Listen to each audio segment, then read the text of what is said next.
என் வாழ்க்கையில் கை ஃப்ரேம் விட்டு வெளியில் போகுது வேணாம் டப்ஸ்மாஸ் ஏன் பண்ணுவானே அப்படியே பேசிடுவோம். என் வாழ்க்கையில் ஒவ்வொரு நாளும் ஒவ்வொரு நிமிஷமும் ஏன் ஒவ்வொரு நொடியும் நானாக செதுக்குனதா அப்படின்னு அஜித்குமார் பேசியிருப்பார். அதே மாதிரி தான் அஜித் ரசிகர்களும் அவருக்காக காத்துக்கிட்டு இருக்காங்க.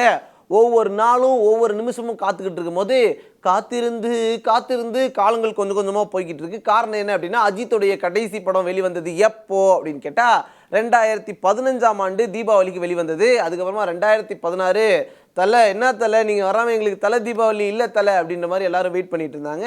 2017 தான் படம் வரும் அப்படின்னு வெயிட் பண்ணிக்கிட்டு இருக்கும்போது அந்த வெயிட்டிங்க்கு இன்னும் கொஞ்சம் வேல்யூ சேர்க்குற மாதிரி நிறைய பாயிண்ட்ஸ்லாம் தலை 57லேருந்து வந்திருக்கு. ஃபர்ஸ்ட் லுக் கூட போகிறாங்களாப்பா, அதை தான் இப்படி சுற்றி சொல்லிக்கிட்டு இருக்கேன் பாருங்க. சிவாவுடைய இயக்கத்தில் அஜித் 3வது முறையாக கை கோர்த்திருக்கக்கூடிய அஜித் 57வது திரைப்படத்தை ரசிகர்கள் பெரிதும் எதிர்பார்த்து காத்திருக்காங்க. அஜித்தோட காஜல் அகர்வால், அக்ஷரா ஹாசன், விவேக் ஓபராய்னு பெரிய நட்சத்திர பட்டாளமே நடிக்கக்கூடிய இந்த படத்துடைய பட்ஜெட் தொடர்ந்து அதிகரிச்சிட்டு வரதால அஜித் இதுவரை நடிச்ச திரைப்படங்கள்லயே இந்த திரைப்படத்துடைய பட்ஜெட் அதிகமா இருக்கும் அப்படின்னு சொல்றாங்க. பீரங்கியால் நீ வெல்லாததும் உன் பேரன்பினால் அட கை கூடுமே தாராளமா நீ நேசம் வச்சா அட தாறு மாறா மனம் கூத்தாடுமே சிரிப்பாக்கும் ஆளு முன்னே சிரிச்சு பாரு மாறிடுவான். படத்துடைய 3வது கட்ட படப்பிடிப்பு பல்கேரியால நிறைவடைஞ்சிருக்க நிலையில ஏறத்தாழ படம் இறுதி கட்டத்தை நோக்கி நகர்ந்துகிட்டு இருக்கிறதாகவும் விரைவிலேயே இந்த படத்துடைய ஃபர்ஸ்ட் லுக் வெளியிடப்படும் அப்படின்னு சொல்லியிருக்காங்க.